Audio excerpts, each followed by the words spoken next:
මෙම කන්තලේ වැව දෙවන අබ්බෝ රජතුමා විසින් නිර්මාණය කර ඇති අතර අක්කර 1,14,000කින් යුක්ත වේ.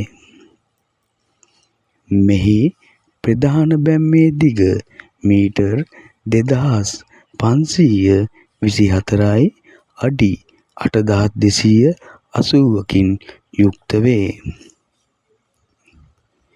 මෙහි වැව් බැම්මේ උස මීටර් 16යි අඩි 55කින් යුක්ත වන අතර මෙහි ධාරා ප්‍රදේශ වර්ග කිලෝමීටර් 200යි වර්ග සැතපුම් 77කින් යුක්ත වේ.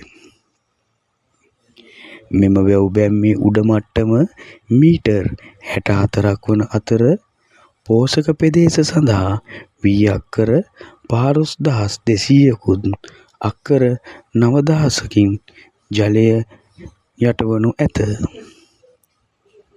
උපරිම බිම් කො හෙක්ටයාර් 2,296යි අක්කර 5,700ක් වෙත මෙම කන්තලේ ජලාශය මගින් ජලය ලබා දිය හැක.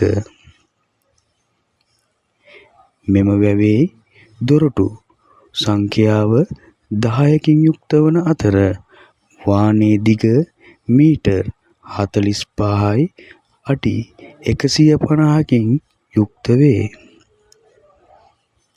මෙම සම්පූර්ණ ජලාශ මට්ටම අඩි 194.5කින් යුක්ත වේ.